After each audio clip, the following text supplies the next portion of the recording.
제가 그 항암하기 전에 여기 가득 차서 들어올 자리가 없었는데 왜 그때가 회복되지 않을까요? 그죠? 예, 식었어요? 예, 너무 교회 오기가 힘이 들어서 예, 막 주차도 안 되고 예.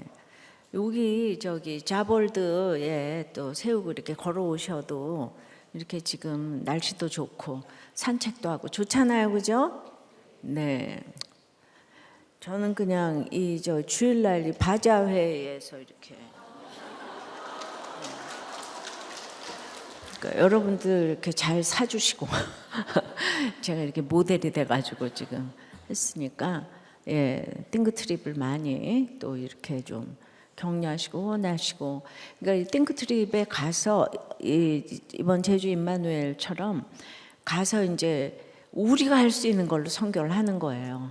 간증하고 또 이제 그렇게 어떤 이제 목장 모임 같은 것도 시연을 좀 보여주시고 그러니까 우리도 교회만 할 수 있는 이런 걸 하면은 제주 임마누엘 교회가 두세 번의 아울리치를 통해서 본인이 아무리 해도 우리가 한번 가니까 와 이거구나 했다 그러시잖아요. 그죠? 그러니까 그렇게 여러분들이 준비를 하셔서 큐티 목회가 이렇게 정착이 되도록 그 일을 하는 여러분들의 모든 띵크트립이 됐으면 좋겠습니다. 우리만 뭐 잘 먹고 잘 살라고 지금 하는 게 아니고 그러니까 예전에 이제 맨 처음에 예수 믿으려면은 전부 다 이제 구약은 잠언을 읽고 신약은 요한복음을 읽어라 그렇게 이제 얘기를 하는 거예요. 잠언이 완전히 불교의 경전 같잖아요. 유교의 경전 같고 그러니까 구원이 없어도 그냥 뭐 지혜로운 자는 이제 뭐 집을 세우고 이제 이러니까 그런 것 같지만 여러분들이 구속사를 깨닫고 이걸 다시 보니까 어떻게 우리가 지혜롭겠어요? 예수가 없이는 이게 아무것도 할 수 있는 게 없는 거예요. 지혜로운 자는 집을 세우고 지혜로운 여인은 집을 세우고 미련한 자는 집을 허문다 그랬잖아요. 예, 나의 교양과 도덕과 윤리로 집을 세울 수가 있어요? 없지요. 그러니까 잠언은 얘기지만은 예수 그리스도가 들어가면 침잠이잖아요.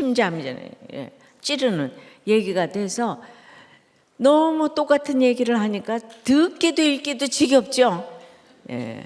그러니까 솔로몬처럼 똑똑한 사람은 이런 걸 쓰는 거예요. 그리고 죄 짓잖아요. 그러니까 지식적인 얘기는 좀 재미가 없잖아요, 그죠? 이 고난을 당한 다윗의 시편은 막 고난 당한 사람에게 막 그냥 읽어도 이건 막 정신을 차리고 읽어야 되는 거예요. 이 잠언은. 그러니까 이런 책도 있고 저런 책도 있고 이제 그렇다. 슬기로운 자는 자기 길을 안다고 그랬어요. 참 지혜, 모든 이 슬기 이것이 십자가는 지혜고 지혜는 타이밍이라고 그랬으니까 십자가를 경험하지 않으면은 우리가 지혜를 모르는 거예요. 그러니까 결과적으로 싸우는 이유는 결과적으로 끝에 보면은 옳고 그름이 있는 거예요. 세속사로 다 싸우는 거는 결국은 여러분들이 옳고 그름으로 구속사라는 거는 우리 모든 환경이 나의 구원을 위해서 수고하는 거잖아요, 그죠? 이게 그래야 당신이 옳다가 나오는데 구속사로 생각을 안 하니까 날마다 너는 틀렸고 난 맞고 너희 교회는 틀렸고 맨날 뭐 찌질하고 이제 그러니까 행위로 도덕적으로 보니까 어떻게 그런 사람이 설교를 할 수가 있고 어떻게 그런 사람 맨날 결국은 이제 모든 우리의 인생은 구원을 위한 사건이고 환경인 거예요. 이게 구속사인 거예요. 어떤 부목자님이 주일날 설교 한 번만 딱 들었는데 그러니까 뭔 말인지 하나도 모르잖아요. 그런데 목자님이 일이 있어서 목장 인도 한 번 하라고 그래가지고 8번 들었다고 이러더라고. 그러니까 8번을 들으니까 설교가 뭔지 좀 알아듣겠다. 제가 도덕적인 설교를 안 하기 때문에 구원받지 않은 분들은 오면 설교 듣기가 힘이 들어요. 그래도 저는 또 우리 특징 있게 또 그러나 또 힘든 사람은 처음부터 와서 또 들려요, 그죠? 그게 희한한 거예요. 예, 그러니까 그 구원받는 사람만 들으면 여기 사람이 없어야 될 텐데 차별이 없이 힘든 사람들은 또 와서 들리니까. 그러니까 하나님은 우리를 구원하시기를 기뻐하시기 때문에 그래서 누군지 모르지만은 예수 믿으면 너무 좋은 거예요. 그래서 초청을 하시면 되는 거예요. 그 사람을 믿게 하고 안 믿게 하고는 하나님께 달려 있으니까 여러분들이 너무 힘 빼지 말고 예수 믿으시라고. 싫다 그러면은 기도한다고 그냥 한마디만 하세요. 예수라는 이름에 권세가 있거든요. 예수 믿으세요. 이렇게 하는 이제 전도 대회가 이제 6월 이렇게 지금 이제 16일 날 그래서 또 전도를 위해서 여러분들이 너무 내가 말해도 안 올 건데 뭐 이러지 말고요. 그냥 말만 하세요. 오고 안 오고는 하나님이 결정하실 거니까 말만 하세요. 예수 믿으세요. 그 뭐라고 예수가 밥 먹여주냐 그러면 너무 좋아요. 한마디만 하시면 되고 싫어요 그러면 기도할게요. 한마디만 하세요. 그냥 그저 저 얼굴 울그락불그락 하지 말고 그냥 이쁘게. 그러니까 이제 우리가 본질이 너무 좋지만은 본질이 너무 좋아요. 너무 맛있는 음식이 있는데 그거를 그냥 너무 더러운 그릇에다가 담아서 내면은 그 먹어요 안 먹지. 그러니까 여러분들 말씨도 좀 성령의 말씨로 예쁘게 해서 전도를 하고 하여튼 여러분 화 좀 내지 말아요. 화 좀 내지 마라. 그러니까 무슨 말만 하면은 꼬투리를 잡잖아요. 그냥 얘기를 하면은. 그래서 이거 좀 봐요 그러면 나 일하고 있는 거 안 보여? 뭐 이러지 내가 지금 놀고 있어? 이렇게 답답하네 정말. 뭐 이러지 좀 말고 그냥 말만 하면 우리는 싸우자고 해요. 그냥 대답을 순하게 하면 될 건데 이제 그게 다 안 되는 거예요. 다 지금 이제 우리나라가 특별히 화가 많아요. 화병.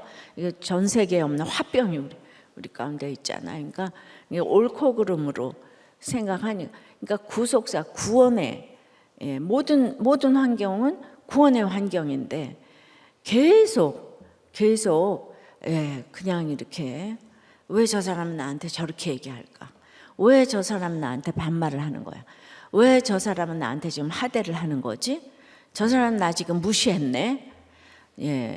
하여튼 뭐 이렇게 뭐 요새 뭐 유튜브에 이러고 저러고 많이 나오는데 상종하지 못할 인간은 첫째 잘난 척하고 무시하고 이기적인 인간은 상종을 하지 말라 그러대요. 어때요, 여러분? 그런 사람하고 상종하면 이제 인생이 힘들어진다. 그래서 맨날 이렇게 저렇게 뭔가 이렇게 나누고 가르고 하잖아요. 그리고 이제 또 결국은 또 약 먹으라고 또 이제 얘기를 하는데 이제 구속사라는 건 어디서도 모르는 것 같아요. 구속사. 여러분들은 해석을 잘해야 되는 거예요. 모든 인생은 나의 구원을 위해서 일어나는 사고고 사건이고 환경인 거예요. 아셨어요?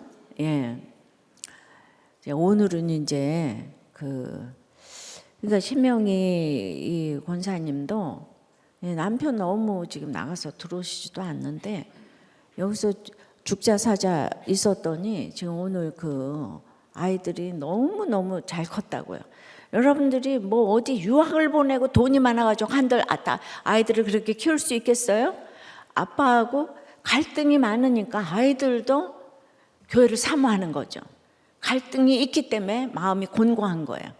그래서 가정은 지켜야 되는 거예요. 지켜야 될 최고의 가치가 있는 거예요. 그러니까 자꾸 나한테 잘해주고 우리는 화목하고 이렇게 살아야 돼가 아니고 힘드니까 주님을 사모하는 거예요. 오늘 이제 정찬영 목사님과 신명희 평원님. 정찬영 목사는 뭘로 소개를 해줄까? 나갔다 와서 할 말 없는 정찬영 목사. 자기가 그렇게 얘기하네요. 하나님 아버지, 정말 할 말 없는 인생입니다. 무지한 말만 하며 생각을 어둡게 하는 자인데, 오늘 이 자리에서 정말 하나님의 말씀의 빛을 비춰 주셔서 한 영혼이 살아나는 귀한 시간 될 수 있도록 주님 역사하여 주시옵소서. 감사드리며 살아계신 우리 주 예수 그리스도 이름으로 기도드립니다. 아멘. 네, 너무 떨려서 심장이 아픕니다. 네, 안녕하세요. 네, 정찬영 목사입니다. 네, 저는 지금 판교 채플 청년국 DNS 공동체 딥앤심플입니다. 섬기고 있고요. 우리들 교회는 가족들의 건강 고난으로 인도함 받았고, 청년부에서 양육받고 목자로 섬기다가 감사하게도 사역자로 뽑아주셔서 전도사로 사역을 시작하게 되었습니다. 서당께 3년이면 붕어를 읊는다고 해서 3년 동안 사역을 하고, 큐티 이 정도 배웠으면 하산해도 되겠다, 교만한 마음을 품고 목사 안수를 받으려고 공동체를 떠나서 대형교회 한 교회로 가게 되었습니다. 그곳에서 광야 훈련 잘 받고 성령의 선물로 불안장애와 수면장애를 받아서 룻기의 나오미가 베들레헴을 떠나 모압으로 갔다가 흉년 때문에 다시 돌아오게 되는 본문으로 회개하고 불쌍히 여김을 다시 받아 돌아오게 되었습니다. 그리고 나오미가 돌아오면서 룻을 데리고 온 것처럼 저도 그곳에서 가장 큰 성령의 선물인 아내를 만나게 돼서 데리고 오게 되었습니다. 그리고 결혼한 지 5년 만에 자녀를 주셔서 지금은 6개월 된 아이를 키우고 있는데요. 그래서 오늘은 저희 가정의 육적, 영적 계보를 있게 해주신 이야기를 중심으로 함께 말씀을 나눠보려고 합니다. 말씀을 시작하기 전에 먼저 당부하고 싶은 말씀은 저보다 능력이 많으신 이가 제 뒤에 오실 건데요. 저는 권사님 신발끈 풀기도 감당치 못한 사람이기 때문에 권사님 설교 은혜 많이 받으시고, 저는 권사님 예비하는 자로 쓰임 받으면 충분히 감사할 것 같습니다. 오늘 본문은 욥기 38장 1절에서 18절이고 큐티인 제목은 다 알거든 말할지니라 입니다.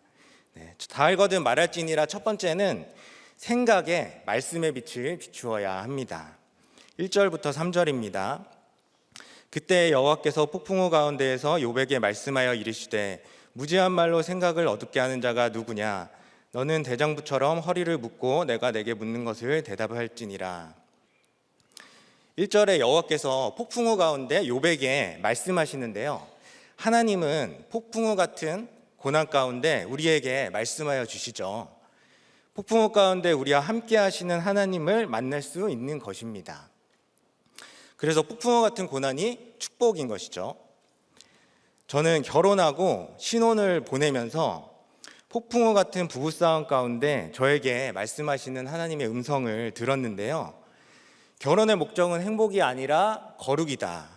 처음에는 이 말이, 결혼하기 전에는 믿는 사람들끼리 신결혼을 했으니까 큐티도 하고 목장도 가고 예배도 잘 드리니까 거룩하게 살아서 그렇구나 라고 생각을 했어요. 그런데 결혼해 보니까 제가 큰 오해를 하고 있더라고요.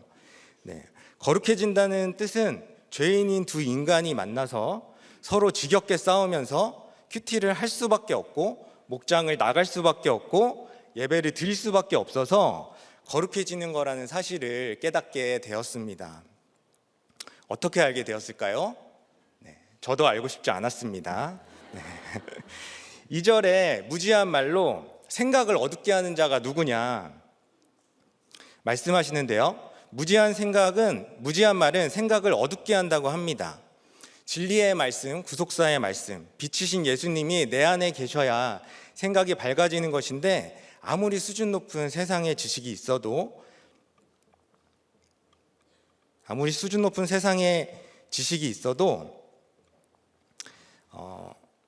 말씀하시는 하나님의 음성을 잠시만요. 네. 아무리 수준 높은 세상의 지식이 있어도 말씀이 없는 우리의 생각은 어두울 수밖에 없는 것이죠. 저의 생각을 어둡게 한 무지한 말은 이번만큼은 내가 옳다는 것을 증명하겠다. 네, 담임 목사님께서 잠깐 옳고 그름을 말씀하셨는데 옳고 그름이 아니다라는 말을 그렇게 들었는데도 아내와의 관계에서는 잘 안 되더라고요. 예전에 한 사건이 있었는데요. 저의 운전 습관 때문에 아내와 심하게 다툰 일이 있었습니다. 아내는 제가 운전을 너무 험하게 한다는 것이었고, 저는 내가 무슨 운전을 험하게 하냐, 내가 얼마나 운전을 안전하게 하는 사람인데 하며 계속 다투었습니다. 그래서 제가 운전을 하면 옆에서 멈춰 하면서 스톱 막 옆에서 난리를 치는 거예요. 소리를 지르면서. 그래서 뭐 운전 좀 조심히 하라고. 근데 그거를 결혼하고 3년 내내 하는 것이었습니다. 그래서 3년 동안 듣고 있다가 제가 터져서 제발 그만 좀 해라. 당신이 불안이 높아서 그런 거 아니냐. 운전할 때마다 그러면 어떡하냐. 당신 때문에 사고 더 나겠다 하면서 제발 약 좀 먹으라고 막말을 하면서 강박약, 우울증약 좀 먹으라고 하면서 심하게 싸웠습니다. 그래서 처음으로 각방도 쓰고 목장할 때까지 말도 안 하고 있다가 목장을 하러 갔어요. 참고로 저는 운전을 절대 험하게 하는 사람이 아닙니다. 믿어주세요. 그래서 제가 주변 사람들한테 다 물어봤어요. 제가 운전을 험하게 하나요? 다 아니라고 하시는 거예요. 그래서 그것에 힘을 얻어서 목장에 딱 가서 얘기했습니다. 막 아내를 고발하면서 저는 진짜 운전을 험하게 하는 사람이 아닌데 진짜 운전할 때마다 미치겠다고, 이번만큼은 진짜 내가 옳다는 거를 증명해야겠다고 하면서 난리를 쳤습니다. 목장에서는 옳고 그름이 어디 있겠습니까 하면서 두 분 잘 푸시라고 이렇게 처방도 해주시고 다독여도 주시고 하셨는데, 그런 처방을 무시하면서 이번에는 사과를 꼭 받아내야겠다면서 고집을 피웠습니다. 그때가 코로나 때여서 온라인으로 목장을 했었는데요. 저랑 아내가 각자 다른 방에서 줌으로 들어가서 목장을 했죠. 근데 아무리 이야기를 해도 제가 고집을 부리니까 안 되겠는지 그때 부목자님께서 치킨 쿠폰을 보내주시면서 두 분 치킨이나 좀 같이 시켜 드시면서 푸세요 이렇게 하시는 거예요. 그래서 목장이 끝나고 치킨을 시켜서 먹었는데요. 어떻게 됐을까요? 3절입니다. 너는 대장부처럼 허리를 묶고 내가 내게 묻는 것을 대답할지니라. 당시의 옷은 통으로 지어서 헐렁헐렁했기 때문에 뭔가를 하려고 할 때 허리끈을 묶어야 됐어요. 그래야 이제 거치적거리지 않고, 뭐 전투를 할 때도 마찬가지겠죠. 그래서 이 말은 각오를 단단히 하고 나한테 한번 맞서보라 하시는 얘기예요. 하나님께서 욥한테 이렇게 말씀하시는 건데, 여태까지 친구들과 논쟁하면서 억울하다, 나는 잘못이 없다 외치던 욥에게 하나님께서 네가 그렇게 옳으면 나에게 한번 맞서보라고 하는 것이죠. 이번에는 내가 옳다는 것을 증명하겠다, 나는 억울하다 라는 무지한 말로 저는 저의 생각을 어둡게 하였습니다. 그래서 대장부처럼 허리를 묶고 치킨을 먹으면서 기어코 아내의 사과를 받아냈습니다. 네. 너무 속이 시원했어요. 왜냐하면 결혼 생활을 하면서 저의 아내의 사과를 거의 받아본 일이 없는 거예요. 그래서 저의 소원은 오직 아내한테 사과받는 것. 이번에 그래서 사과를 받고 이제서야 가장으로서의 건의가 제대로 서는구나 생각했습니다. 그런데 그 다음 주에 성령의 편지 3통을 받았습니다. 그 편지는 신호 위반, 속도 위반, 주차 위반 딱지였는데요. 어떻게 이렇게 3가지 과태료 딱지를 한 번에 받을 수 있죠? 아직도 미스테리합니다. 그 성령의 편지를 받고 정말 하나님의 음성을 들었습니다. 하나님이 이렇게 교통위반 딱지를 주보처럼 흔들면서 하늘나라의 위로를 전합니다. 그래서 하시면서 찬영아 옳고 그름이 아니다 라고 말씀하시는 것 같더라고요. 오늘 말씀처럼 내가 그렇게 옳다고 생각하면 대장부처럼 허리를 묶고 나에게도 맞서봐라 하시면서 과태료 딱지 3장을 보내주신 것이죠. 그 주에 목장에서 아내는 가테르 딱지를 흔들면서 목장에 네, 저를 고발하고 네, 저는 입이 딱 다물어졌습니다. 결론적으로 내 죄를 보는 것밖에는 할 말이 없었습니다. 네, 적용 질문 드리겠습니다. 폭풍우 같은 고난 가운데 하나님이 주신 말씀은 무엇인가요? 지금 내 생각을 어둡게 만드는 무지한 말은 무엇입니까? 말씀의 빛으로 내 생각을 비추고 계신가요? 네, 다 알거든 말할지니라. 두 번째는 말씀으로 깨달은 것을 말해야 합니다. 4절부터 11절입니다. 내가 땅에 기초를 놓을 때에 내가 어디 있었느냐? 내가 깨달아 알았거든 말할지니라. 누가 그것의 도량법을 정하였는지, 누가 그 줄을 그것의 위에 띄웠는지 내가 아느냐? 그것의 주추는 무엇 위에 세웠으며 그 모퉁이 돌을 누가 놓았느냐? 그때 새벽별들이 기뻐 노래하며 하나님의 아들들이 다 기뻐 소리를 질렀느니라. 바다가 그 모태에서 터져 나올 때에 문으로 그것을 가둔 자가 누구냐? 그때 내가 구름으로 그 옷을 만들고 흑암으로 그 강보를 만들고 한계를 정하여 문빗장을 지르고 이르기를 내가 여기까지 오고 더 넘어가지 못하리니 내 높은 파도가 여기서 그칠지니라 하였노라. 아멘. 네, 아무리 과학기술이 발전해도요, 우리는 이 세상에 대해서 모르는 것이 너무 많습니다. 어떤 분야라도 인간이 100% 다 알고 있는 것은 없고 지금도 하나님이 창조하신 이 세계를 알아가고 있는 중이죠. 그런데 인간의 지식이 증가하면서 피조물이 창조주를 부정하는 일들이 계속해서 일어나고 있습니다. 동성애 문제도 마찬가지죠. 왜 그럴까요? 말씀으로 깨닫는 것을 말하는 것이 아니라 말씀이 없는 지식이 계속 쌓여가기 때문입니다. 6년 전에 결혼을 할 때 하나님 목장만 할 수 있는 처소를 주세요 기도를 했는데요, 감사하게도 하나님께서 딱 알맞은 집을 허락해 주셔서 목장 모임도 매주 은혜 가운데 할 수 있었습니다. 그런데 시간이 지나니까요, 비가 오면 벽지가 젖는 거예요. 그리고 거기에 곰팡이가 생기는 거예요. 점점 곰팡이가 늘어갈수록 감사함도 사라졌습니다. 그러면서 저는 말씀이 없는 지식을 쌓아가기 시작했는데요, 그 지식은 다름 아닌 신혼부부 아파트 청약에 대한 지식이었습니다. 그래서 아침에 일어나면 큐티책을 펴는 것이 아니라 청약 정보를 검색하기 시작하는 거예요. 네, 말씀을 연구하는 것이 아니라 청약을 연구하는 거예요. 한 영혼을 구원해달라고 기도하는 것이 아니라 청약 당첨되게 해달라고 기도했습니다. 그렇게 청약을 넣어보기 시작했어요. 첫 번째 청약을 넣고 발표 날이 되었는데요, 떨리는 마음으로 컴퓨터에 앉아서 주여 삼창을 외치고 당첨자 확인을 했습니다. 그런데 제 이름이 당당하게 당첨자 명단에 있는 거예요. 네. 이름이 나와 있지는 않고 이제 가운데가 별표로 이렇게 되어 있거든요, 보통 정별형. 그래서 할렐루야를 외치면서 접수 번호랑 맞춰보니까 번호가 달랐습니다. 네, 제 이름이 아니었어요. 네, 굉장히 실망을 했죠. 네.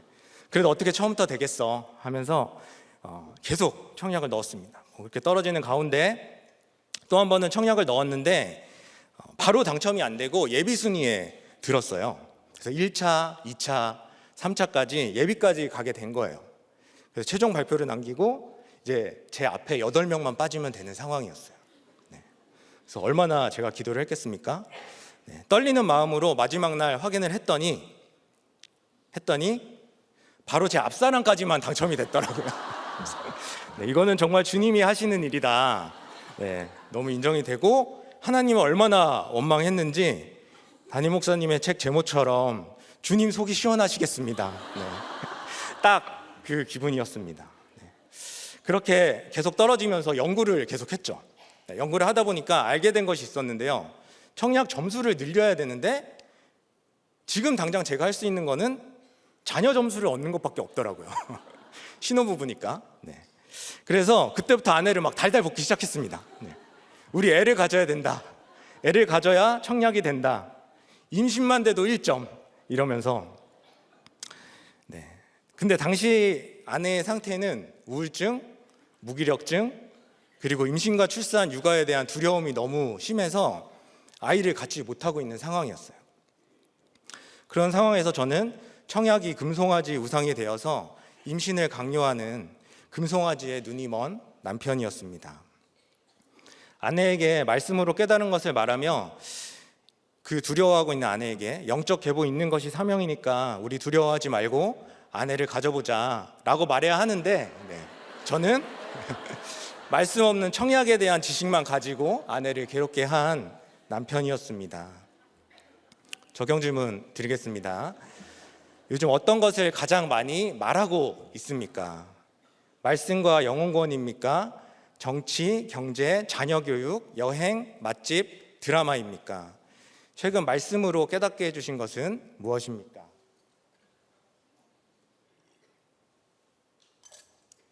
다 알거든 말할지니라. 세 번째는 다 알지 못하기 때문에 할 말이 없습니다.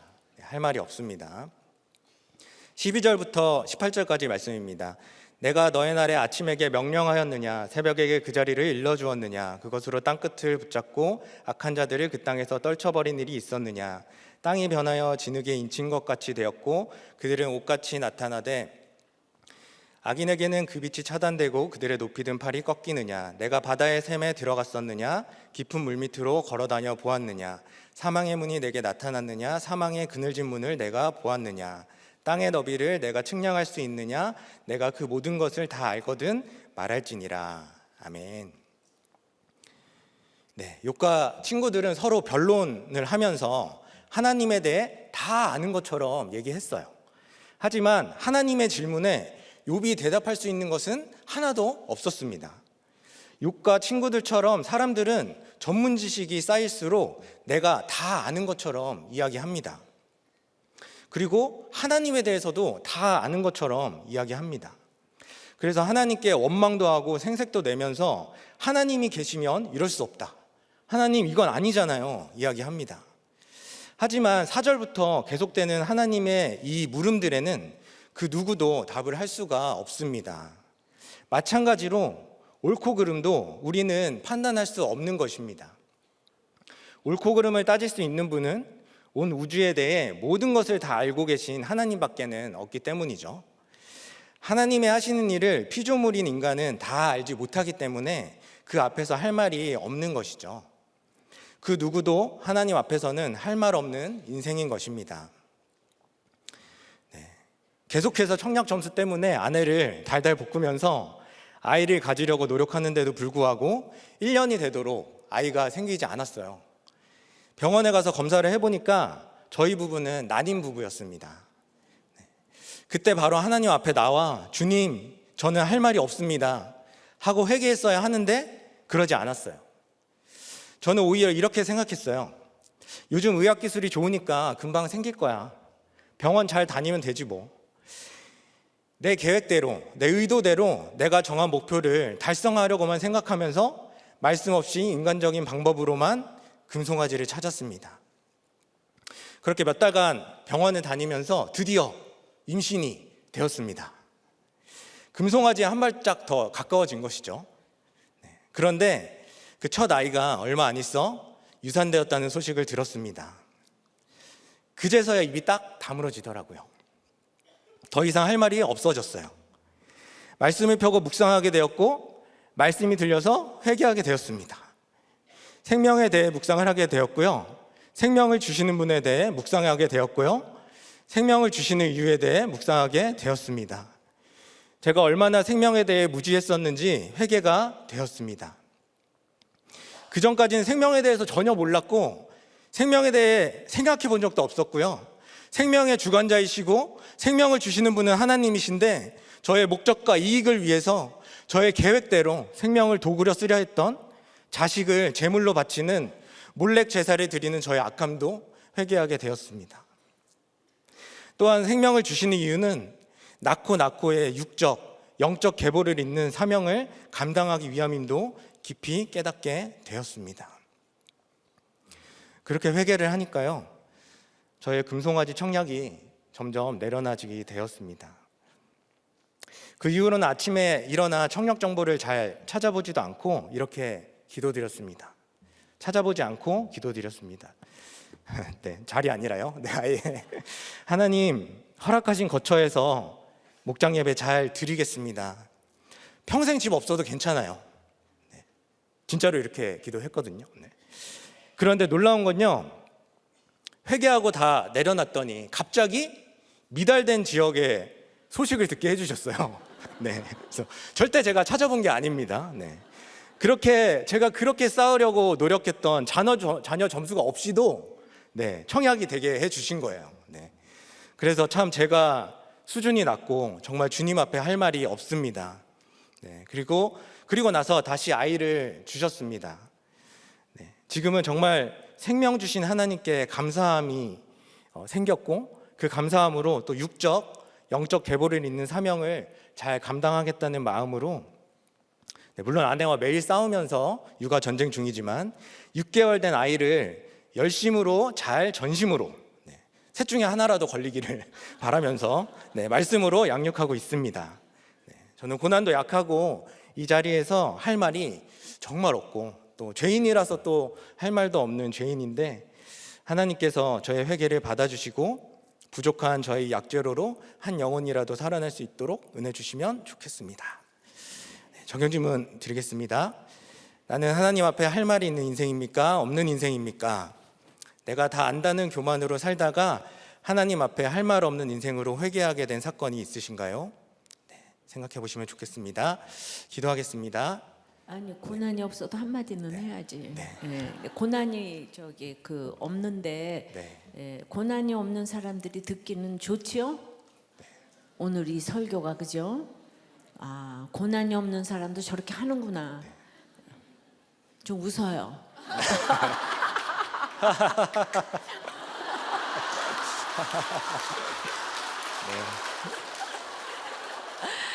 네.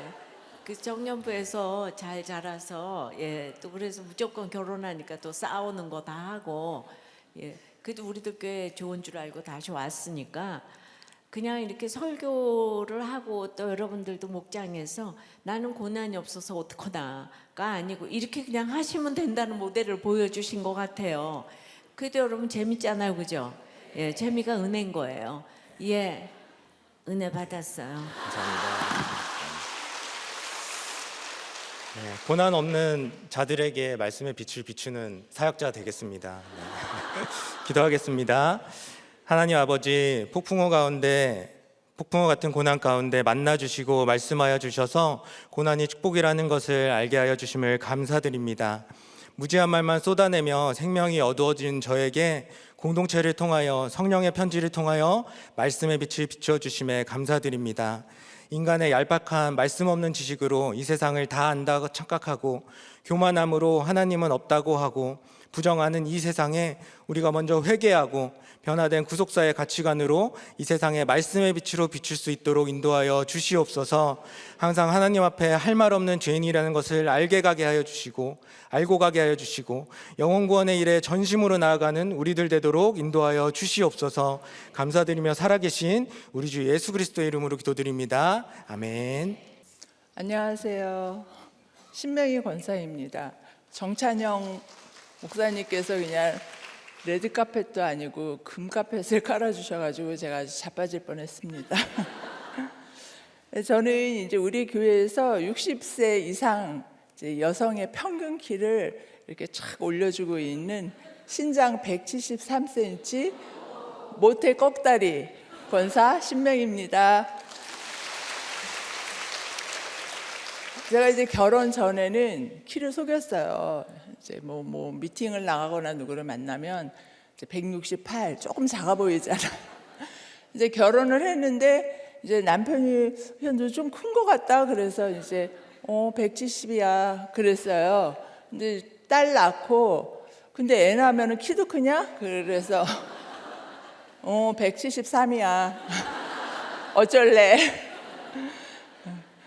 그랬습니다. 이제 하나님께서는 욥기를 통해서 이제 저희에게 말씀하고 싶은 것이 많은 것 같습니다. 호세아를 넘어서 이제 하박국을 지나서 다시 이제 욥기 말씀으로 저희 간증을 나누려고 합니다. 이제 길고 긴 친구들의 말을 듣고 있는 욥에게 드디어 여호와께서 폭풍우 가운데 계십니다. 다 알거든 말할지니라 말씀하시는 주님 앞에서 우리는 첫째 대장부처럼 허리를 묶고 주님의 말씀을 반응해야 합니다. 1절부터 3절에서 욥은 이어지는 친구들의 인과응보적인 지탄에도 아주 끝까지 잘 듣고 있습니다. 제가 이제 목장을 할 때 가끔 이제 제 말을 잘 듣지 못하고 중간에 뛰쳐나가시는 분들이 좀 많지는 않고요. 좀 계셨어요. 그럼 처음에는 이제 제가 너무 이제 좀 기가 막힌 마음으로 내가 이해 타산이 있어서 말하는 것도 아니고 본인을 위한 말인데 왜 이렇게 뛰쳐나가고 그러지 하는 생각을 이제 했습니다.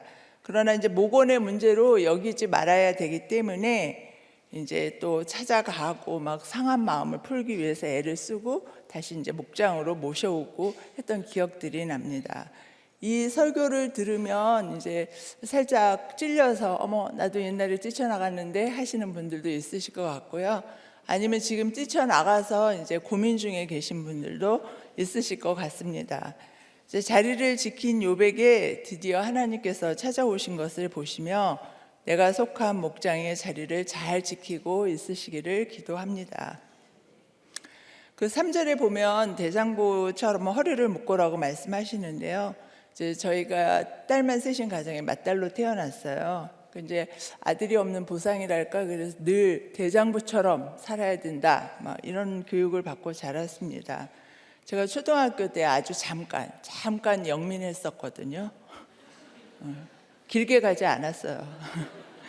저에게 큰 기대를 하신 어머니의 전폭적인 지지와 신뢰를 받으며 어린 시절을 보냈습니다.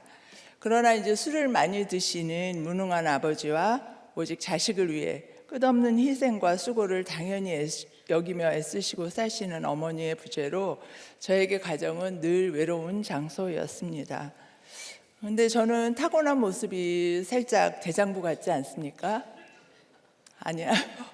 제 키도 크고 일단 키가 크니까 이렇게 행동이 커 보이잖아요. 그리고 또 옳다는 거 생각하는 거에는 또 좀 목소리를 내며 주장하는 것이 있습니다. 그러나 이제 반전은 저는 속은 굉장히 부드러운 여자입니다. 게다가 이제 또 하면은 좀 푼숙기도 있고요. 또 귀엽기도 하답니다. 여러분들이 이제 비웃으시는 거죠? 분별을 잘 하시는 것 같습니다. 제가 남편의 여러 번의 사업부도로 가정에 많은 빚이 생겼을 때도 하나님이 해주시겠지 하는 기복적이고 병든 열심으로 빚을 내서 헌금을 하고 금식 기도를 하고 또 가정 경제를 책임지면서 아주 병든 열심으로 대장부처럼 살았습니다. 그러나 이제 그 뿌리가 욕심이고 성공이 목적이 되어 주님의 말씀을 듣고 전심으로 행하지 않았기 때문에 더 큰 물질 고난으로 이어졌습니다. 죽음까지 생각하는 폭풍 같은 시간 속에서 목사님의 저서를 읽고 우리들 교회에 오게 되었습니다. 다 알거든 말할지니라 말씀하시는 주님 앞에서 우리는 둘째 지금 내가 어디에 서 있는지 생각해 보아야 합니다. 4절부터 11절까지 말씀을 보시면 욥을 찾아오신 하나님은 땅의 기초가 세워지고 오묘한 창조의 역사가 일어날 때 내가 어디 있었느냐 깨달아 알았으면 말하라고 하십니다. 저는 사실 과거의 일이 잘 생각이 안 납니다. 학창 시절의 일도 거의 이렇게 기억이 나는 게 별로 없어요. 그래서 이제 친구들을 가끔 만나서 네가 이런 말을 했어, 이런 행동을 했어. 그러면은 저는 내가 그랬어? 하고 이제 오리발을 내미는 것 같이 물을 때가 많습니다. 이제 요즘 제일 무서운 거는 이제 오래전에 만났던 지체가 이제 저에게 달려와서 어머 예전에 평원님이 이런 말씀을 하셨어요 하고 이제 약간 따지는 듯이 말씀을 하는 것 같으면 제가 이제 그냥 화들짝 놀라서 어머 제가 무슨 말을 했는데요 하고서 이제 눈이 동그래지면서 묻곤 합니다. 이제 우리는 자신조차도 자궁 속에서 한 점이 되어 키워질 때를 기억하는 사람은 없을 것입니다. 하물며 천지가 어떻게 창조되었는지 성령이 임하지 않고는 깨달을 사람은 없습니다.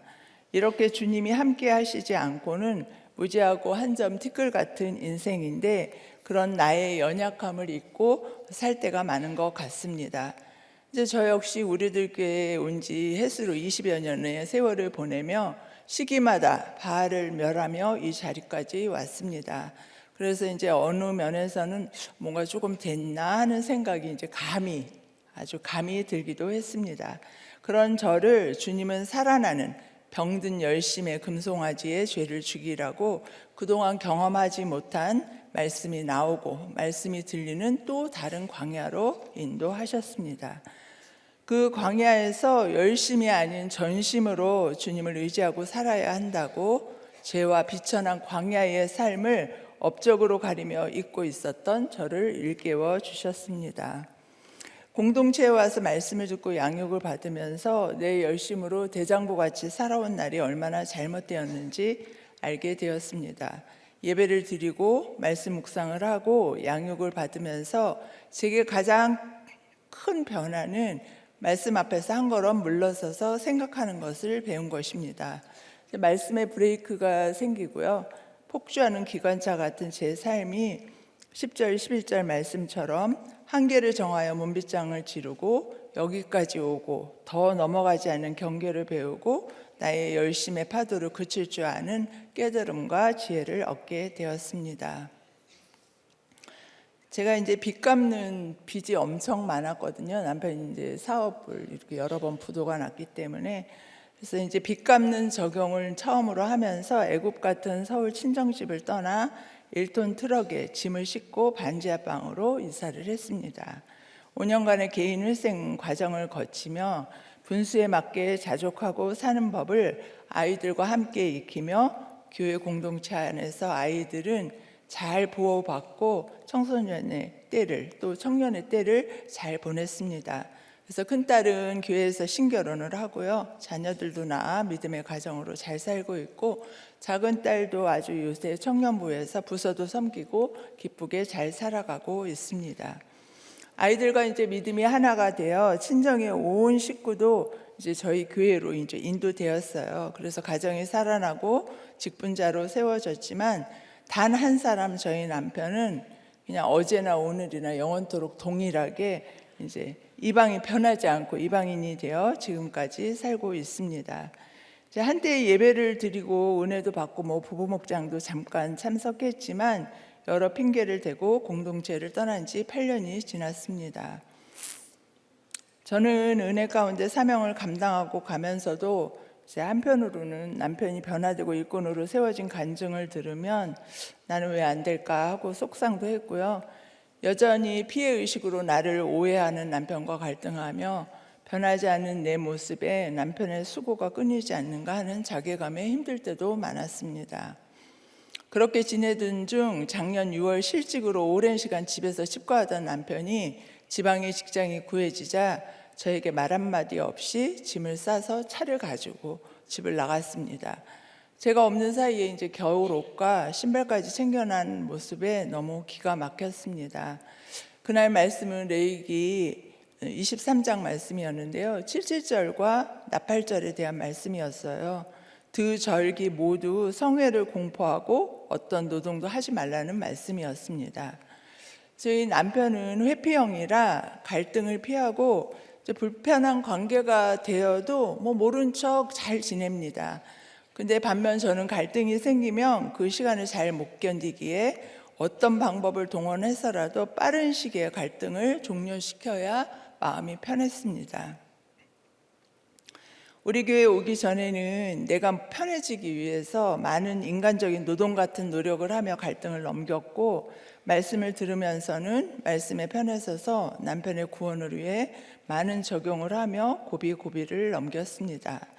그런데 이제는 남편이 이제 아예 집을 나가 저의 전화를 차단하고 아이들에게만 간간히 답을 주고 있습니다. 거쳐도 알 수 없으니 문자적으로 그 어떤 갈등을 해결할 수 있는 노동도 하지 못하고 주님 앞에 잠잠히 서 있을 수밖에 없었습니다. 그렇게 몇 개월이 지나고 아무것도 하지 못하고 변하지 않는 상황이 이제 저를 압박하기 시작했어요. 갈등 상황을 만들었던 남편이 없으니 육체와 감정의 쉼을 얻어 말씀 묵상의 깊이가 깊어지는 은혜도 누렸고, 이 사건이 하나님이 허락하신 사건이라는 해석을 받아 잠잠히 기다리는 적용을 하는 것이 맞다는 생각도 들었습니다. 그러나 이제 때때로 주님 남편의 구원을 위해서 얼마나 많이 애쓰고 기도해 왔는지 아시잖아요. 주님, 저는 할 만큼 다 했다고 당당하게 말할 수 있어요 하고 고개를 쳐들다가도 주님, 제가 정말 주님 뜻대로 잘 살고 있나요? 하고 울며 기도하기를 반복했습니다. 이제 저는 간호사로 30년을 넘게 직장 생활하고 이제 작년에 정년퇴직을 했습니다. 이제 직장 생활을 오래 하기도 했고, 만성 위장병과 이제 불면증이 있었기 때문에 증상이 있을 때는 간간히 약을 복용하고 지내왔습니다. 그런데 남편의 가출 이후 좀처럼 낫지 않은 위장병이 지속되었습니다. 검사에도 이상이 없고 약을 먹어도 낫지 않았습니다. 퇴직을 하고 되게 여유가 많이 생겼는데도 자려고 누우면 몸의 온 세포가 다 살아나는 느낌으로 잠이 오지 않았고요. 해야 할 일을 생각하면 강박적으로 계획을 세우고 생각을 반복하면서 확인하고 제가 이제 지쳐갔습니다. 저의 상태를 듣던 지체가 저에게 정신과를 가보라는 권면을 해주었습니다. 제가 왜요? 하는 마음도 있었지만 지체의 권면을 제가 잘 듣습니다. 또 순종도 발빠르게 하는 저의 장점을 살려 병원을 찾아갔습니다.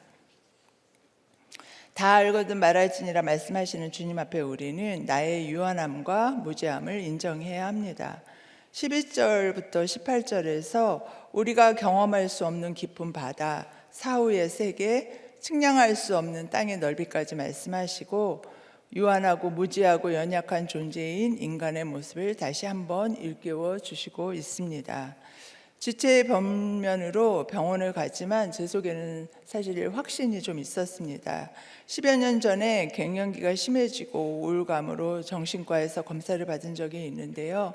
당시 이제 정신과에 가는 것에 대한 거부감도 없었고 의료인으로서 아프면 약을 먹어야지 하는 생각으로 자발적으로 갔습니다.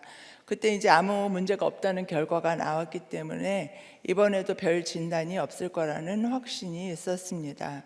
그러나 결과는 강박과 불안, 짧지 않은 시간 진행된 우울증이 신체화 증상으로 많이 나타나고 있다는 것이었습니다. 그래서 위장 장애가 계속되고 불면증과 예민, 강박으로 나타나고 있다고 했습니다. 저는 열심 충만인 사람이기 때문에 어떠한 어려움이 와도 번아웃돼서 쓰러져 본 적이 없습니다. 무기력하게 머리를 싸매고 널브러져 있던 적도 없었습니다. 이제 말씀을 들으면서는 구속사적인 가치관으로 양육을 받고 때마다 사건을 해석받으며 평강을 누리고 살았는데 이런 제가 우울증이라는 것이 쉽게 받아들여지지 않았습니다. 그러나 그동안 너무 쉽게 병원 가보세요, 이제 약 드세요 하고 처방을 내린 저였기 때문에 피할 수 없었고 약을 먹기 시작했습니다. 근데 이제 약을 먹기 시작한 그날부터 15절에서 18절까지 물으시는 말씀을 저에게 물으시는 듯한 고통을 경험하게 되었습니다. 약의 부작용으로 나타날 수 있는 몇백만 분의 1의 확률이 있다고 이제 명시되어 있잖아요. 약에는 그런 부작용이 저에게 다 나타났습니다. 이제 모든 사물이 일단 두 개로 보이기 시작했고요. 예배 오는 것 외에는 일어날 수도 없을 정도로 기운이 쇠했습니다. 또 식욕도 없어져서 거의 이제 물만 먹고 지냈습니다. 약 복용을 중단해야 되겠다는 마음이 들 정도로 부작용이 심하게 나타나면서 사실 정신적으로도 영적으로도 깊은 물밑을 걸어 다니고 사망진 그늘의 문을 보는 듯한 경험을 했습니다. 처절한 마음으로 울며 하나님께 묻고 또 묻고 기도하며 인간의 유한함과 연약함과 무지함을 깨닫고 회개하며 주님을 만나는 시간이 되었습니다. 아버지의 술 주사로 힘들었던 어린 시절부터 주님을 떠나 지내며 불신 결혼을 하고 물질 고난으로 죽을 것 같은 심정을 보낸 오랜 세월, 또 이제 제가 중환자실 간호사로 이제 일을 했기 때문에 그 압박감 속에서 살았던 30년, 이제 지난 날을 되짚으면서 이제 제가 이제 정말 제가 그렇게 병들어갈 때 주님 제 곁에 계셨나요? 하고 이제 어린아이처럼 이제 울며 묻기도 했어요. 그런 저에게 주님은 당시 큐티 본문인 히브리서 말씀을 통해 반복해서 예수 그리스도로 나타내신 하나님의 사랑을 알려주시면서 저를 위로해 주시고 말씀 안에서 위로를 받았습니다. 사실 약을 제가 이제 되게 소량 먹어요. 한 알 반 정도, 뭐 12알도 먹는다고 하는데, 근데 이제 약도 적은 약을 먹는데 이제 이렇게 심한 부작용이 나타나서 이제 의사에게 물어보니 이제 머리로는 제 모습을 받아들이고 있지만 내 속에 깊은 무의식은 이제 병을 인정하지 못하기 때문에 약을 거부하는 부작용이 거세게 증상으로 나타나고 있다는 의사의 설명을 들었습니다. 그렇게 이제 몸부림을 치며 한 2주 정도의 기간이 지나고요. 주일 본문이 히브리서 10장 23절, 24절 약속하신 이는 미쁘시니 우리가 믿는 도리의 소망을 움직이지 말고 굳게 잡고 서로 돌아보아 사랑과 선행을 격려하며 라는 말씀이었습니다. 이제 몸도 마음도 그냥 너무 힘든 그 힘겨운 모습으로 근데 이제 예정되었던 목자 모임을 참석을 했습니다. 이제 그곳에서 저희 연약을 나누게 하시고요. 먼저 부작용을 겪고 간 지체들의 나눔과 격려를 받으며 그날 저는 처음으로 점심 식사를 그냥 한 그릇 뚝딱 맛있게 할 수가 있었습니다.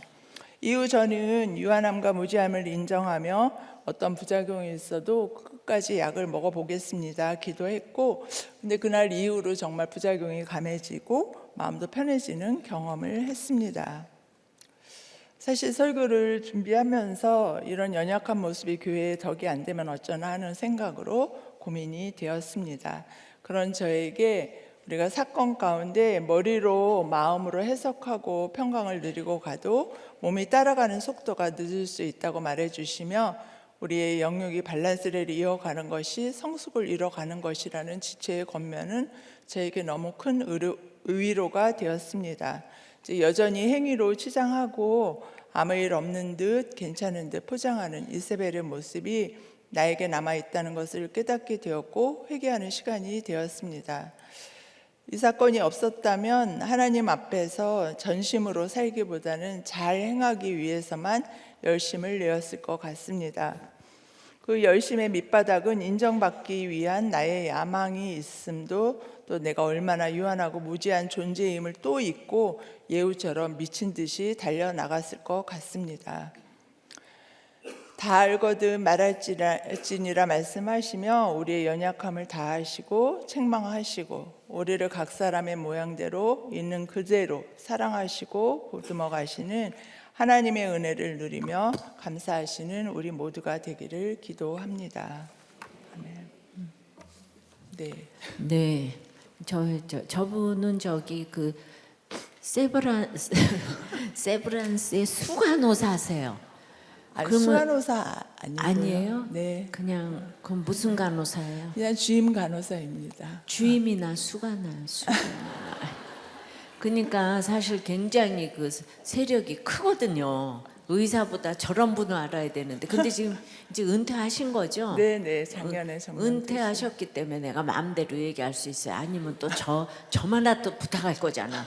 그래서 그러니까 너무 사실은 그 병원 일도 너무 힘들었을 텐데 또 본인은 부도가 날 일이 하나도 없는데 저 남편 때문에 그냥 막 반지하방으로 가서 그러면은 이제 정말 그 버리고 또 다 세상 같으면 이혼하고 그리고 이제 사는 게 여러분들 능사라고 생각이 되지만은 아이들 데리고 반지하방도 가고 이렇게 되니까 지금 저 아이들이 얼마나 잘 컸는지를 얘기를 다시 한번 해봐요. 애들이 뭐 하는지 얘기 좀 해보세요.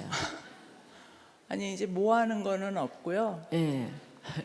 이제 뭐 학교를 좀 큰딸은 잘 가고 전액 예. 장학금으로 예. 등록금 한 푼 안 내고 졸업을 했고요. 예. 이제 좋은 회사 다니다가 지금은 이제 아이 낳고 양육한다고 그냥 다 때려치고 집에서 밥하고 있습니다. 아유, 그또 이제 남편도 잘 만났고. 네, 네. 그러니까 믿음이 있으니까 이 최고의 신부감인 것 같아요. 그 믿음이 진짜 이렇게 서로 그 불신과 신이 만나면 이 돈이 만 가지 돈이 필요가 없을 정도로 이렇게 안 통하는데 그냥 엄마가 가정 잘 지켜주고 그냥 가정 지켜줬다는 것만으로도 애들은 잘 자라요. 그 교회 그렇게 해서 오는 거예요. 그러니까 아빠가 술 먹고 난리를 치고 그래서 버리면 안 되고요. 그 아빠가 지금 나가서 안 돌아와도 이렇게 기다리고 호적 잘 지키고 있으면 지금 이제 아이들을 저렇게 믿음으로 우리도 교회 좋아하고 열심히 나온다는 것만으로도 너무 잘 키우신 거예요. 네. 그리고 여기서 진짜 결혼하고 여기가 제일인 줄 알고 더 이상 뭐가 필요하겠어요. 근데 우울증은 왜 걸리셨어요, 권사님? 그래도 남편 때문에.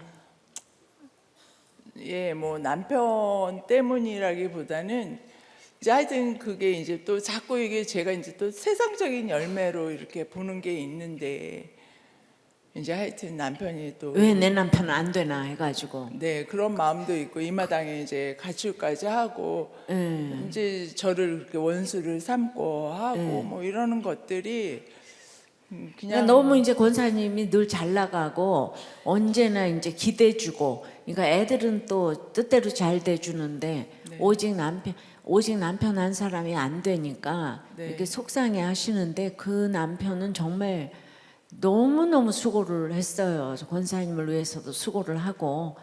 그러니까 뭐 인생의 목적이 뭔지도 모르고 성공이 네, 제일인 맞아요. 줄 알고 네. 그렇게 근데 안 되는 걸 느꼈잖아요. 네. 그러니까 최고의 공로자잖아요. 네. 근데 공로자가 돼서 그냥 기뻐하고 기다리고 이제 하나님을 믿고 지혜로운 자는 집을 세운다 그랬으니까 그러면 될 텐데 남편의 영혼보다도 아니 내가 뭐야, 내가 평원지기가 돼가지고 남편 하나도 못 돌아오게 하고 이런 자괴감이 자꾸 드는 거죠. 네, 그 자괴감도 있고요. 네, 맞습니다.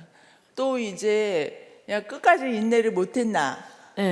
그러니까 자꾸 이렇게 그런 자책을 하는 거죠. 자책도 들고 좀 그랬습니다. 네. 그러니까 이제 자책하지 말고요. 네, 네. 이제 그 열심으로 다른 성도들 더 잘 돌보시고 네. 기쁘게 살아야지 남편도 와요. 네. 맨날 남편이 권사님이 남편 보고 자꾸 자책을 하면 그 모습이 꼴 보기 싫어요. 네. 언제나 이제 기쁘고 즐겁게 자책하니까 얼굴을 볼 때도 아니 내가 뭘 못해서 그래요. 이런 모습이 나갈 거 아니야. 내가 돈을 못 벌어. 애를 못 키워. 왜 그러는 거야? 맞아요. 그치? 남편만 보면은 그 표정이 딱 표정. 나가는 거죠. 그러니까 나가는 거죠. 너는 뭐 하고 있니? 그렇지. 네, 그러니까 그런 말을 안 해도 그게 딱 그냥 보이는 거예요, 그죠? 네. 권사님처럼 살기도 어렵지만은 일단은 그 가정을 이렇게 지키는 것이라는 걸 말씀드리고 싶고요, 우리 성도 여러분. 그러니까 어떤 경우도 이제 가정은 지켜야 아이들에게 최고의 그게 나가요. 세상은 뭐 힘들게 하면은 그 빨리 뭐 폴리스를 불러라, 경찰을 불러라. 또 이제 또 세상은 그렇게 한 번 맞으면 또 맞고 이런다. 그러기 전에 빨리 다 이런 해결 방법을 자꾸 내놓고 있는데 그게 하나님을 몰라서 그렇거든요. 그게 우리나라가 지금 학문이 승하고 뭐 정신과 의사도 많고 다 그렇지만 지금 이혼율 1위고 출산율 꼴찌잖아요. 그러니까 지금 권사님처럼 가정을 지켜야 되는 거예요. 가정을 지키니까 아이들 하나님 지켜주시고 그다음에 이제 남편 때문에 다 지금 예수 안으로 들어온 거잖아요. 네. 오직 구원에 제일 중심되는 모체는 남편인 거잖아요. 네. 그러니까 남편이 너무 감사한 거잖아요. 네. 그러니까 보기만 하면 막 감사가 넘치는 표정으로 그렇게 돼야 돼요. 예, 알겠습니다. 감사가 넘쳐야 돼. 그러니까 상대방이 그러거나 말거나 이제 권사님이 감사가 넘치는 이제 표정으로 네. 이게 다 알고 있는데 내 남편한테는 안 되는 게 있는 거죠. 네. 딴 사람한테는 다 그런 얘기를 하는데, 근데 이제 우울증 약도 먹어보니까 그 이제 다른 사람 약 먹는 마음을 이해한다 그러셨잖아요. 네, 맞아요. 예. 근데 너무너무 성실하셔서 또 병원까지 되셨어요. 뭐든지 저분은 맡은 바에 일은 최선을 다해서 하시는 거예요. 저런 사람이 아파. 예.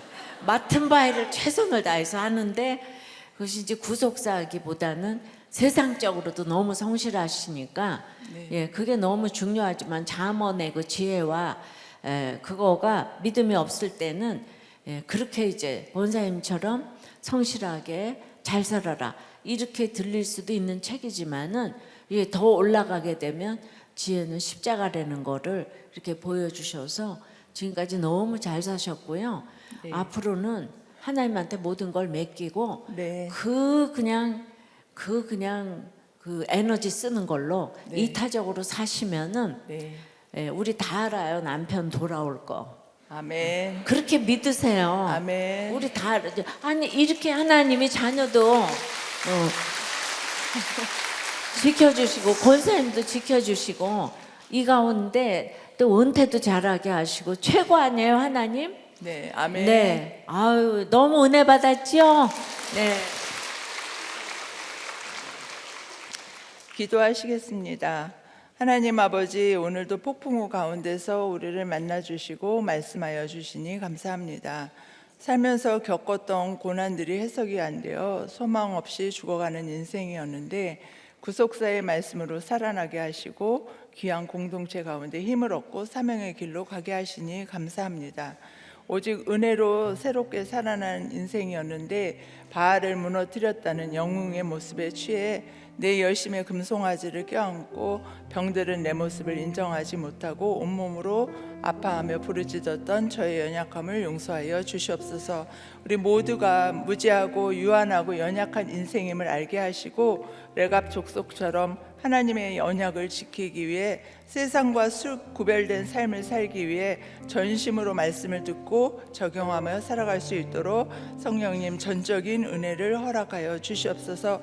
우리의 광야길이 말씀이 들리는 길임을 잊지 말고 예배 드리고 큐티하고 목장 가며 하루하루를 잘 살아내는 저희가 되게 하여 주시옵소서. 특별히 정신적으로 연약해 울고 있는 지체들을 찾아가 주시옵소서. 먼저 나의 연약을 인정하고 약물 치료가 필요하다면 용기를 내게 하시고 예수 그리스도를 믿는 소망의 돌을 굳게 잡고 공동체 안에서 서로 돌보아 사랑과 선행을 격려하며 영육 간에 정신적으로도 건강한 삶을 살게 도와주시옵소서. 우리들 교회 사역과 김양재 담임 목사님의 구속사적인 말씀 사역에 기름 부어주시고 영육 간에 강건하게 붙들어 주시옵소서. 예수님의 이름으로 기도드립니다. 아멘.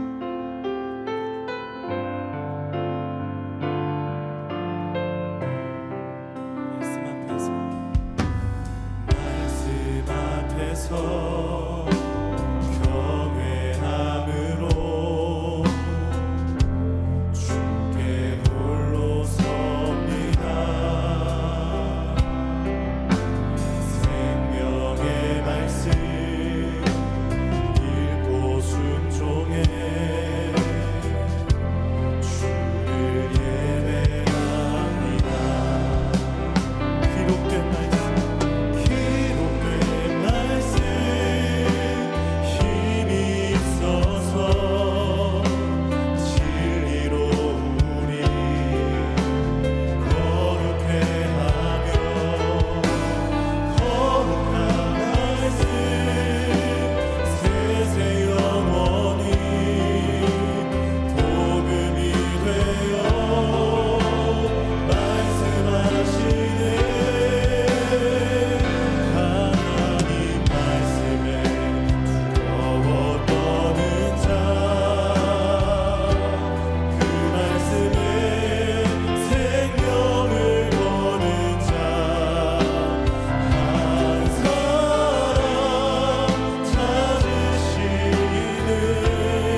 함께 기도하겠습니다. 먼저 가정을 위해 기도하면 좋겠습니다. 여호와께서 폭풍우 가운데 욥에게 말씀하신다고 하십니다. 가정에 고난이 없는 가정은 없을 것입니다. 주님이 만나주시고 말씀해 주시기 위한 폭풍우 같은 사건이 있을 것입니다. 고난을 주셨다고 하나님을 원망하고 나는 억울하고 죄가 없다고 하나님이 계시면 이럴 수 없다고 말씀을 떠나 공동체를 떠나 마음대로 살아보겠다고 무지한 말로 우리의 생각을 어둡게 하지는 않습니까? 아니면 그런 가족이 있지는 않습니까?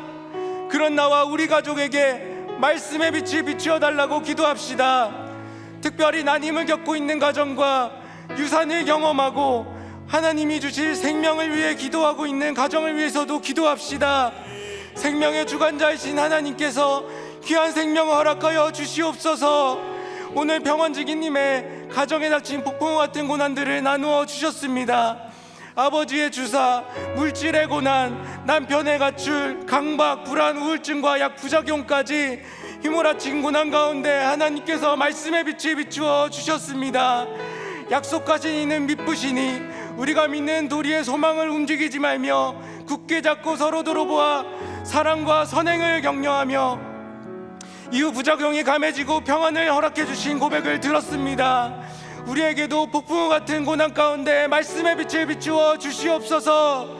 나의 생각을 어둡게 하는 무지한 말을 하지 않고 공동체에 붙어가며 오직 주님의 말씀을 듣게 해달라고 우리 주님의 이름 한번 부르고 기도하겠습니다. 주여.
이어서 교회를 위해 계속 기도하겠습니다.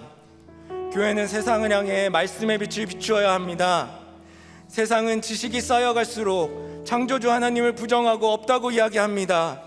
말씀으로 깨달은 것을 말해야 한다는 말씀을 몰라 말씀 없는 지식만 이야기가 하고 있습니다. 그래서 이 세상은 점점 어두워져만 가고 있습니다. 이런 세상을 위해 우리들 교회가 말씀의 빛을 비추게 해달라고 기도합시다. 우리 성도님들 각자가 매일 하시는 큐티 묵상이 매주 모이는 목장 예배와 공예배가 띵크 목회 세미나와 준비하고 있는 띵크로드와 모든 띵크트립 그리고 전도 축제를 통하여서 어두운 세상에 말씀의 빛을 비추는 사명을 잘 감당케 하여 주시옵소서. 담임 목사님의 저서와 큐티인이 온 세계에 퍼져 구속사의 빛이 비추어져 띵크 무브먼트가 일어나게 하여 주시옵소서. 폭풍우 가운데 있는 한 영혼이 그 빛을 보고 살아나게 하여 주시옵소서. 주여 한번 외치고 함께 기도하겠습니다. 주여.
마지막으로 나라를 위해 함께 기도하겠습니다.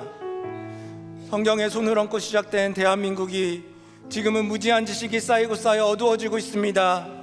출산율 하락, 낙태, 동성애, 마약, 물질 만능주의, 외모지상주의, 비교와 경쟁, 이혼으로 깨어진 가정들, 지역감정, 정치 갈등 등 말씀의 빛이 너무나도 필요합니다.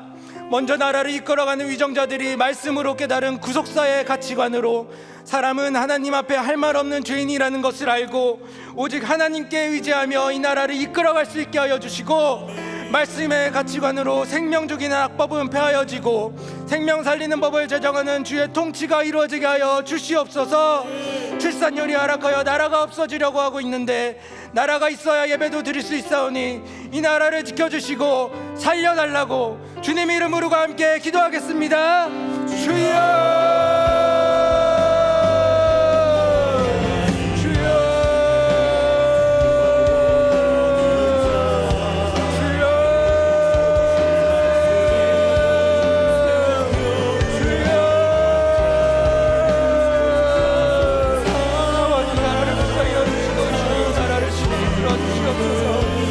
나라의 위정자들이 정말 성령의 손을 얹고 시작된 대한민국이 정말 지식이 쌓이고 쌓여 어두워지고 우리 출산이 하락과 낙태, 마약과 아버지 외모지상 주와 민주와 경쟁이 아버지 지역 갈등과 정치 갈등들이 주님의 말씀을 미치는 너무나도 많이 필요합니다. 아버지 정말 우리 나라의 아버지 위정자들에게 허락하여 주시고 하나님 앞에 말씀 없는 죄인이라면서 알게 하여 주시옵소서. 아버지 말씀의 가치관을 약속을 폐하여지게 하여 주시옵소서. 생명 살리는 법을 제정하는 통치가 이루어지게 하여 주시옵소서. 출산율이 아버지 하여 하락하고 있습니다. 주여, 나라가 없었으면 좋겠습니다. 주님 살려주시고 고쳐주시옵소서. 살려주시고 고쳐주시옵소서. 아버지 지키고 하여 주시옵소서.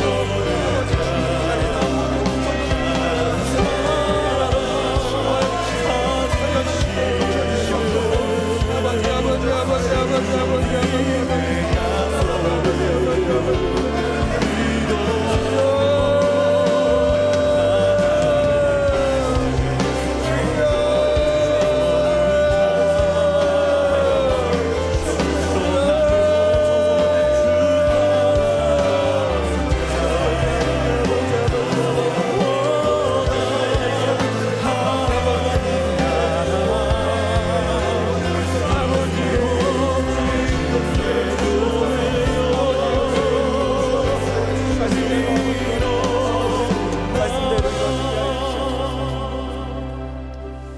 하나님 아버지, 폭풍우 같은 고난 가운데 함께하여 주시고 말씀하여 주시니 감사합니다.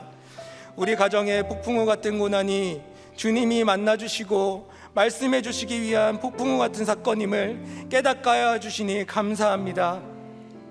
고난 때문에 하나님을 원망하고 나는 억울하다고, 하나님이 계시면 이럴 수 없다고, 말씀을 떠나 공동체를 떠나 마음대로 살아보겠다고 무지한 말로 생각을 어둡게 했던 악을 회개하오니 용서하여 주시옵소서. 또한 우리 가정에 이런 가족이 있다면 말씀의 빛을 비추어 주시고 공동체에 붙어가며 말씀이 들리게 하여 주시옵소서. 특별히 난임을 겪고 있는 가정과 유산을 경험한 가정에 주님의 위로와 약속을 허락하여 주셔서 생명의 주관자이신 하나님께서 귀한 생명을 허락하여 주시고 육적 영적 계보를 이어가는 사명을 잘 감당할 수 있게 하여 주시옵소서. 창조주 하나님을 부정하고 없다고 이야기하는 어두운 세상을 향해 우리들 교회가 세상을 향해 말씀의 빛을 비추기를 원합니다. 담임 목사님의 저서와 성도님들의 간증이 담긴 큐티인이 강에서 바다로 온 세계에 퍼져 구속사의 빛이 비추어져 띵크 무브먼트가 일어나게 하여 주시옵소서. 이 일을 통해 우리들 교회가 귀하게 쓰임받게 하여 주시고 성도님들의 말씀 묵상과 간증이 말씀의 빛을 비추는 귀한 약재료 되게 하여 주시옵소서.